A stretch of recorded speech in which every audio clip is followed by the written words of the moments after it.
कम students, Uttarakhand Doordarshan के ज्ञानदीप कार्यक्रम में आप सभी बच्चों का स्वागत है। और बच्चों, आज के सेशन को शुरू करने से पहले हम पूर्व की भांति माइंडफुल फ्रेशनेस एक्टिविटी आनंदम के अंतर्गत करेंगे। सभी बच्चे अपनी आंखें बंद करते हुए क्लोज योर आइज, धीरे धीरे ब्रीथिंग करते हुए, सांस लेते हुए, एकाग्र होकर के मन चित्त शांत करते हुए, अपने आसपास की साउंड्स को पहचानते हुए, ध्यान एकाग्र करते हुए, धीरे धीरे सांसों को छोड़ते हुए रिलैक्स, पुनः सांस को भरते हुए,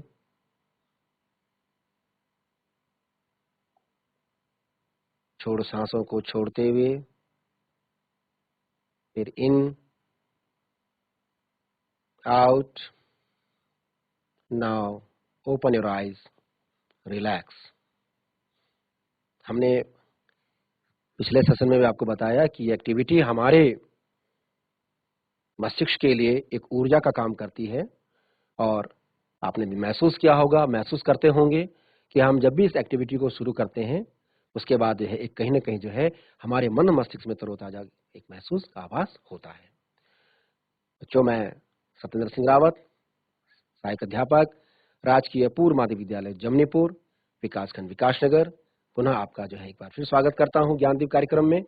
बच्चों, हमने लास्ट सेशन में फेयर प्ले, जो मुंशी प्रेमचंद जी का एक बहुत पॉपुलर एक कहानी है, उस कहानी में हमने ये जाना कि किस प्रकार जो है जुम्मन और अलगू चौधरी दोनों बहुत बड़े गहरे दोस्त थे और उनके बीच में जो है जो जुम्मन की चाची थी उसको लेकर के जब वो उसको टेक ऑफ उसके केयर ऑफ नहीं कर पा रहे थे तो मामला किस प्रकार जो पंच के पास गया और पंच के रूप में जुम्मन ने जो है अपना फैसला सुनाया। फिर इसी प्रकार अलगू के साथ जब कोई बीती हुई तो उसके साथ भी जो है उसमें जो है अलगू जो जुम्मन का निर्णय था तो कहीं ना कहीं जो है उन्होंने अपनी फ्रेंडशिप से बढ़कर के जो है न्याय को जो है सर्वोपरि रखा और इस प्रकार जो है उनकी मित्रता जो है दोबारा फिर जो है बहुत गहरी दोस्ती हो गई और कहीं ना कहीं उन्हें एक दूसरे को जो है इस चीज का रियलाइज भी हुआ। तो हमने जो है उस चैप्टर के माध्यम से पढ़ा था, लेकिन अब जो है आज के सेशन में हम उसी चैप्टर की जो है एक्सरसाइज को आगे करते हैं। तो चलते हैं फिर स्मार्ट बोर्ड की तरफ। तो बच्चों, आज के सेशन में हम बात करते हैं फेयर प्ले के अंतर्गत इस एक्सरसाइज का। तो जो पहली एक्सरसाइज है वर्किंग विद द टेक्स्ट। तो टेक्स्ट में हमने जो है इस पार्ट को पढ़ा और उस पार्ट में हमने पार्ट फर्स्ट और पार्ट सेकंड को कहानी के माध्यम से जाना। अब इसमें कुछ एक्सरसाइज है इसी पार्ट से रिलेटेड। तो सबसे पहले है A, match the sentences under I with first with those under second. यानी यहां पर करना क्या है आपको कि इस क्वेश्चन ए में जो है इसके दो पार्ट हैं, पार्ट फर्स्ट और पार्ट सेकंड। पार्ट फर्स्ट में आधा सेंटेंस है और पार्ट सेकंड में उसके सेंटेंस का शेष जो rest part of the sentence है वो लिखा हुआ है। आप इस एक्सरसाइज को समझिएगा कि जो पहला पार्ट है, इस एक्सरसाइज का जो पहला पार्ट है, एक वाक्य जो है पहले पार्ट में है और आगे का जो बाकी का जो हिस्सा है उस सेंटेंस का वो दूसरे पार्ट में है। तो हमें यहाँ पर क्या करना है, उनको सही ढंग से मैच करके जो है पूरा एक जो है वाक्य पूरा बनाना। उसके बाद फिर और तो पहला जैसे है कि Jumman and Algu were the best friend. ये तो हम जानते हैं ना कि जुम्मन और अलगू जो है बहुत अच्छे दोस्त थे। Both where the best friends, दोनों बहुत अच्छे दोस्त थे। अब इसे आगे क्या करना है, देखिए पहला लिखा हुआ है ही believe that his friends would never go against him. उसे विश्वास था कि उसका मित्र जो है कभी उसके अगेंस्ट नहीं जाएगा, उसके विरुद्ध नहीं जाएगा। शी वांटेड जस्टिस, वह न्याय चाहती थी। इन the absence of one the other took care of his family. तो हमें देखो यहाँ पे ये है कि अगर हमने जब चैप्टर को पढ़ा था तो उसमें देखिए क्या है कि होता क्या है कि Jumman and Algu were the best of friends. वो दोनों बहुत, जुम्मन और अलगू जो है बहुत अच्छे मित्र थे। और आगे ये है in the absence of one, यानी एक की अनुपस्थिति में। माना अगर गांव में अगर एक नहीं रहता था तो उसकी अनुपस्थिति में दूसरा जो है उसके परिवार की देखभाल करता था। इतने गहरे मित्र थे। तो हम अगर इस सेंटेंस को आगे बढ़ाएंगे तो Jumman and Algu were the best of friends और आगे इसमें जो सेकेंड पार्ट में नंबर 3 सेंटेंस है, in the absence of one, एक की अनुपस्थिति में, the other took care of his family, दूसरे उसके परिवार की क्या करता था, देखभाल कर, care of, take care of माने होता है देखभाल करना। तो in the absence of one, एक की अनुपस्थिति में दूसरा जो है उसके परिवार की देखभाल करता था। तो ये कंप्लीट हो गया ना। तो यहाँ पर जो है फर्स्ट सेंटेंस के साथ जो है तीसरा सेंटेंस को जो है कंप्लीट इस तरह से होगा। दूसरा है, जुम्मन्स आंट, जुम्मन की चाची ने ट्रांसफर्ड माने होता है स्थानांतरित करना, है ना। ट्रांसफर्ड माने होता है स्थानांतरित करना, या जिसे हम दूसरी भाषा में कहते हैं कि अपने अधिकार को दूसरे को दे देना, पास्ड ऑन, यानी स्थानांतरित करना या ट्रांसफर करना हर प्रॉपर्टी टू हिम। उसने क्या किया कि जुम्मन की चाची ने अपनी प्रॉपर्टी यानी जो उसकी संपत्ति थी वो जो है जुम्मन ने की आंट ने अपनी प्रॉपर्टी जो है किसके नाम कर दी, जुम्मन के लिए, है ना। तो अब आगे लिखा हुआ है इसमें देखिए, फिर वही सेंटेंस यहाँ भी है नीचे, ही believed that his friends would never go against him, she wanted justice, in the absence of one of the other took care of his family, ये तो हमने लिख दिया है। यहाँ पर आएगा fourth, the condition was that he would be responsible for her family. हमने जब चैप्टर पढ़ा था, कहानी पढ़ी थी, उसमें क्या तय हुआ था कि जो जुम्मन की आंट थी उसने अपनी प्रॉपर्टी किसके नाम ट्रांसफर की थी, जुम्मन के नाम पे। किस शर्त के साथ, इस शर्त के साथ कि जब तक मैं जो है जिंदा रहूंगी, जब तक मैं जीवित हूं, तब तक तुम जो है मेरी देखभाल करोगे। ये उनके बीच में जो है तय हुआ था प्रॉपर्टी के ट्रांसफर को लेकर के। तो अब देखते हैं ये सेंटेंस कहां पर है, ये है नंबर 4 में। The condition was that, condition माने शर्त होना, condition was that he would be responsible for her welfare. यहाँ पर ये कि उसकी वेलफेयर माने देखभाल की जो है कंडीशन थी कि उसकी देखभाल की जिम्मेदारी जो है कौन लेगा, जुम्मन लेगा। तो सो जो है Jumman aunt transfer property to him. तो इसमें जो है 4 सेंटेंस इसके साथ लिखा जाएगा। अगला चलते हैं, तीसरा है, the aunt decided to appeal, aunt decided to appeal to the panchayat. Aunt ने जो है डिसाइड किया, निर्णय लिया पंचायत में अपील करने का, क्या करने का, तो इसमें आ जाएगा कौन सा, तीसरे में, शी वांटेड जस्टिस, क्या चाहती थी वो, न्याय चाहती थी ना। इसलिए तो जो है वो जो है पंचायत के पास गई कि भाई जो है मुझे घर से निकाल दिया है ना, मेरी देखभाल नहीं कर रहे हैं, और मुझे जो है या तो मेरी प्रॉपर्टी वापस कर दी जाए या मुझे इसके बदले जो है जो मंथली अलाउंस होता है, जो मासिक भत्ता है, या वो मुझे दिया जाए। तो यहाँ पर है, the aunt decided to appeal to the panchayat, किसके लिए, बिकॉज शी वांटेड जस्टिस, क्योंकि उसे क्या चाहिए था, न्याय चाहिए था, वो न्याय चाहती थी, इसलिए वो जो है न्याय के कारण जो उसने ये डिसाइड किया कि मैं पंचायत के पास जाऊंगी। ठीक। फोर्थ है, Algu was unwilling to support the aunt. क्या मतलब हुआ, Algu was unwilling to support the aunt. Algu जो है आंट को जो है, अनविलिंग माने होता है इच्छुक, अनिच्छुक, है ना, दिल से कोई काम न करना, जिसको बोलते हैं कि हम भाई मैंने दिल से इस काम को नहीं किया है, मैं इसके लिए अनविलिंग हूं, मैंने इच्छुक नहीं हूं। Algu was unwilling to support the aunt. तो इसको हो जाएगा यहां पर fifth, the bond of friendship between him and Jumman was very strong. The bond of friendship, मैंने बॉन्ड जैसे पहले भी कहा था, बॉन्ड माने होता है बंधन, लॉक, जो उनके बीच में जो फ्रेंडशिप का जो बंधन था, जो लॉक था, वो बहुत मजबूत था। Him and Jumman was very strong. तो यहाँ पर जो हम बात कर रहे हैं, Algu was unwilling to support the aunt, क्योंकि the bond of friendship between him and Jumman was very strong. ठीक। और लास्ट सेंटेंस है पार्ट फर्स्ट में, Jumman was very happy to hear Algu's name as head panch. Jumman क्यों खुश हुआ, जब हमने कहानी पढ़ी थी तो कहानी में इस बात को है ना कि जब जुम्मन जो है, Jumman was very happy to hear Algu's name as head panch, जब उसने हेड पंच के रूप में जो है जुम्मन ने जब अलगू का नाम सुना तो खुश इसलिए हुआ था कि अब तो जो फैसला होगा वो मेरे फेवर में होगा और मेरे विरुद्ध में तो फैसला देगा नहीं, इसलिए जो है Jumman was very happy to hear Algu's name as head panch. अब इंग्लिश के रूप में हम देखते हैं कि ये वाक्य कहां पर है, सेकंड पार्ट में।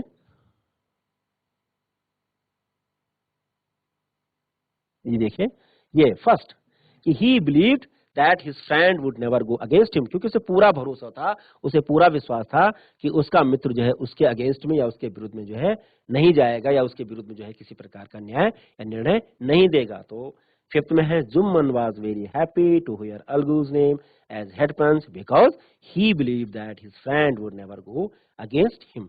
तो ये जो है ये पहला जो पार्ट है एक्सरसाइज का wrong the with text match, ये पहला ए पार्ट इसका जो है फिनिश हो गया। अब आगे चलते हैं दूसरे पार्ट में।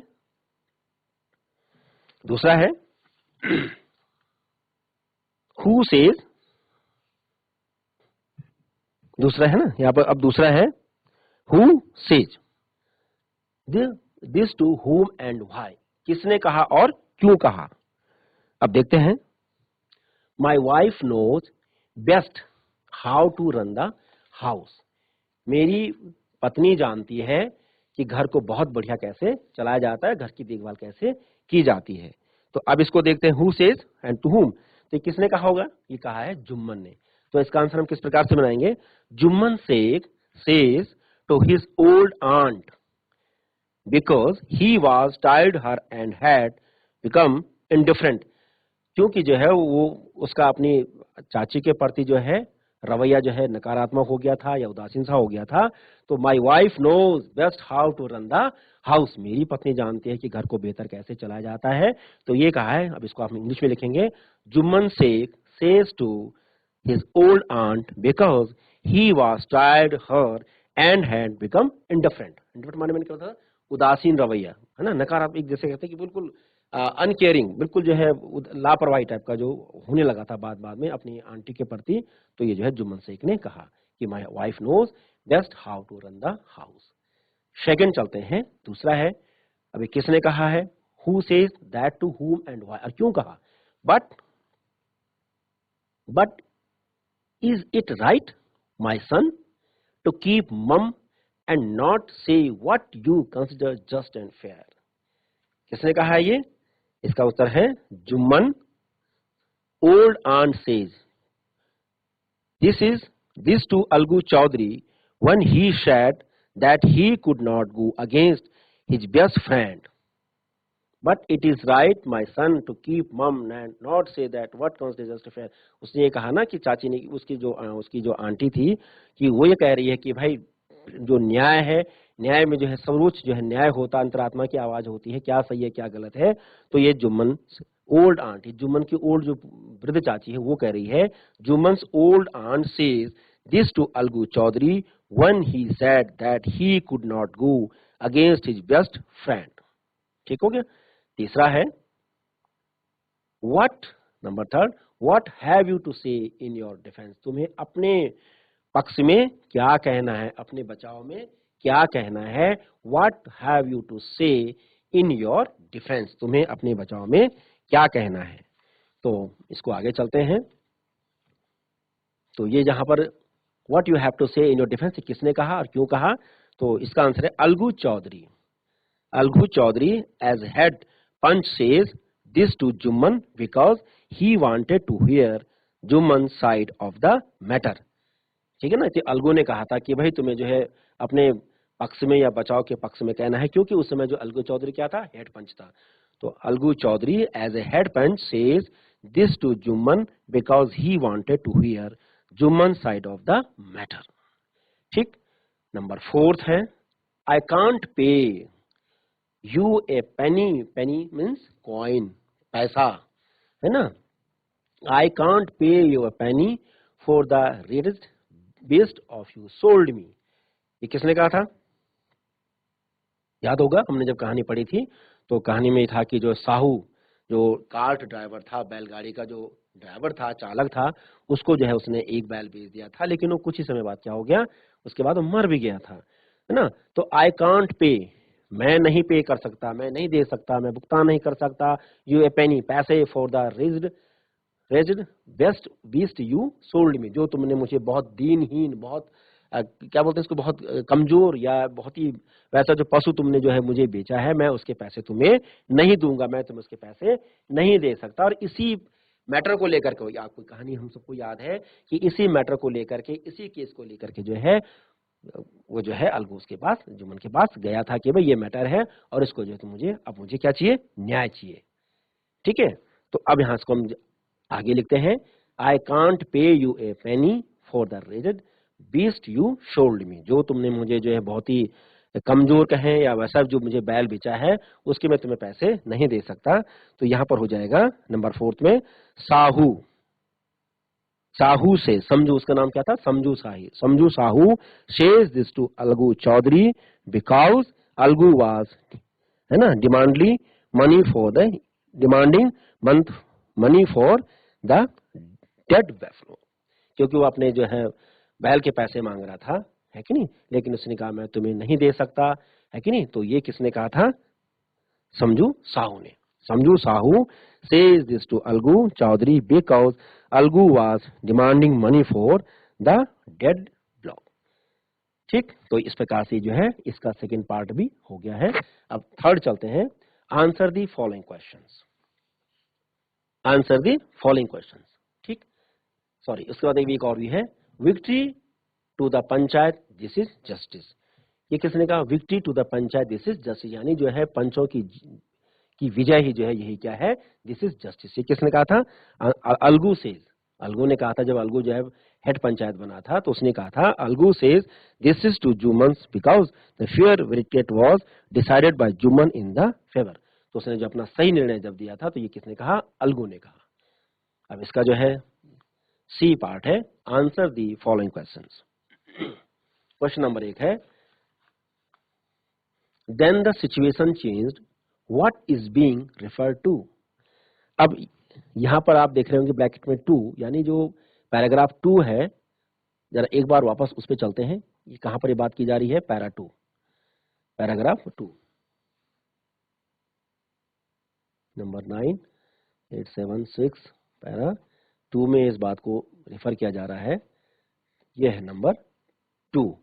देखिए, Jumman had an old aunt, Jumman had an old aunt who had some property.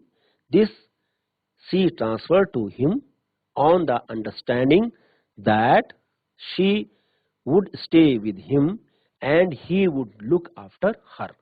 The arrangement worked all for a couple of years. Then the situation changed. The परिस्थितियां बदल गई. Jumman and his wife were tired of the old relatives. Jumman because indifferent to her as his wife, who carried even the little food that the old lady wanted every day. She solved, मैंने धीरे धीरे उसको होते हैं, this insult along with her food for a few months। अब देखिए जो है, जब हम क्वेश्चन की बात कर रहे हैं, क्वेश्चन था then the situation changed, what is being referred to। तो इसका आंसर होगा इसी के आधार पे, इस पैराग्राफ 2 के आधार पे, Jumman promised to support his old aunt as long as she lived after she transferred her property to him, but after a couple of years he and his wife were of her and because indifferent towards her, this is the situation changed। Situation ये change हो गई थी कि उसके बाद जो काफी वर्षों तक तो सब कुछ ठीक चलता रहा, लेकिन उसके बाद जो है जुम्मन और उसकी वाइफ ने जो है उनकी देखभाल करने से मना कर दिया, उसके प्रति उनका जो रवैया था बहुत ही उदासीन रवैया रहने लगा। इस प्रकार जो सिचुएशन चेंज हो गई। तो मैं दोबारा इसका आंसर फिर बार बोलता हूँ, इसी पैराग्राफ से बना करके, Jumman promised to support his old aunt as long as she lived after she transferred her property to him, but after a couple of years he and his wife were tired of her and became indifferent towards her। This is the situation change। इस प्रकार जो situation बदल गई है, परिस्थितियां बदल गई। ठीक है, अब इसी को जो है फिर उसका पार्ट सी का दूसरा क्वेश्चन चलते हैं। Now next question is C का दूसरा question, when Jumman's aunt realized that she was not welcome in house, what arrangement did she suggest। ये कह रहा है, यहाँ पर सवाल पूछा जा रहा है, when Jumman's aunt realized, जब जुम्मन की चाची को महसूस हुआ that she was not welcome in his house, मतलब उसके घर में जो है उस तरह का उसको जो है प्रेफरेंस नहीं दिया जा रहा है, या उसके उस तरह से उसकी स्वागत, उसका जो है स्वागत नहीं हो रहा है, उसके केयरिंग नहीं हो रही है, तो what arrangement did she suggest, तो उसने क्या सुझाव दिया, उसने क्या कहा था। चलते हैं पैराग्राफ 3 में एक बार फिर वापस। तो यह है 3 पैराग्राफ 3 में जो बात अलगू की, जो जुम्मन की चाची ने कही, उसे एक बार जरा दोबारा पढ़ लेते हैं। यह है, one day she spoke to Jumman, एक दिन उसने जो है जुम्मन से क्या कहा, माय सन, मेरे बेटे, it is not now obvious that I am not wanted in your house. मैं अब जो है तुम्हारे साथ नहीं रहती, तुम्हारे घर में नहीं रहना चाहती हूँ। काइंडली, कृपया करके गिव मी ए मंथली अलाउंस, मुझे जो है क्या करो, मंथली अलाउंस दे दो, जो मेरा मासिक गुजारा भत्ता जिसे कहते हैं, मंथली अलाउंस दे दो।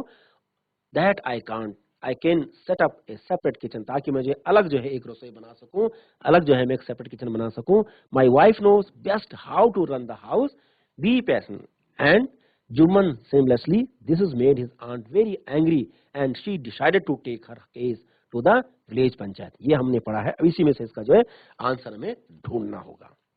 तो इसका आंसर है द ओल्ड वांट, यहां पर इसकी जो आंसर है, आंसर का दूसरे का यहां पर इसका आंसर हो जाएगा the old lady realize that she had become an unwanted member of the family. अब मुझे ऐसा लगा कि जो है वो इस परिवार की जो है अनवांटेड माने अब उसकी वो इस परिवार की सदस्य नहीं रह गई है। सी सजेस्ट टू अरेंजमेंट, अरेंजमेंट माने होता है उसने व्यवस्था का जो है एक सुझाव दिया। सी डिमांडेड, क्या मांग की उसने, ए मंथली अलाउंस, उसने जो है मंथली अलाउंस की बात की। That show that she might set up A separate kitchen, और वो ये क्या कर सके, एक जो है सेपरेट किचन जो वहां पर शुरू कर सके, सेपरेट किचन सेपरेट किचन।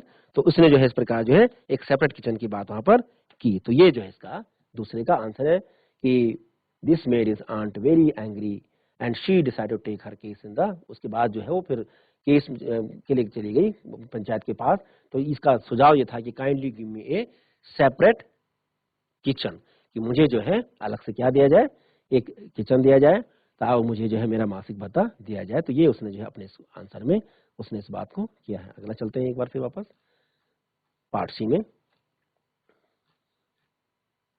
ये था, पहला हो गया है आंसर दी फॉलोइंग क्वेश्चंस। पहला हमने पढ़ा then the situation changed, what is being referred to. तो हमने इसका जो है आंसर वहां पर लिखा था कि Jumman promise to support his old aunt as long as she lived after she transferred her property to him, but after a couple of years he and his wife were related of her and became indifferent towards her, then the situation changed, है ना। दूसरा हमने पढ़ा था when Jumman aunt realized that she was not welcome in his house, what arrangement did she suggested, तो उसने क्या suggest किया था, the old aunt went to every, the old lady realized that she had become an unwanted member of the family and she suggested an arrangement, she demanded a monthly allowance to that she should give her, मतलब उसे जो है monthly allowance दिया जाना चाहिए। तो ये उसने जो है अपने उसमें डिसाइड किया। तो हमने अब तक जो है यहाँ पर एक्सरसाइज की है। बच्चों, हमने ये फेयर प्ले, मुंशी प्रेमचंद की कहानी को पढ़ा और हमने सीखा, ये भी जाना है कि मित्रता की आड़ में कभी भी हम जो है अपने भावना में बह करके कोई भी निर्णय ना दे, लेकिन जो सत्य है, जो सही है, उसका हमें जो है हमेशा स्वीकार करना चाहिए और उस पर हमारी जो है अपनी एक राय होनी चाहिए। तो हमने इस पाठ को पढ़ा और इसकी एक्सरसाइज भी हमने की है। तो बच्चों, फिर नेक्स्ट सेशन मिलते हैं। तब तक के लिए बच्चों, सभी बच्चों को शुभकामनाएं। बाय बच्चों।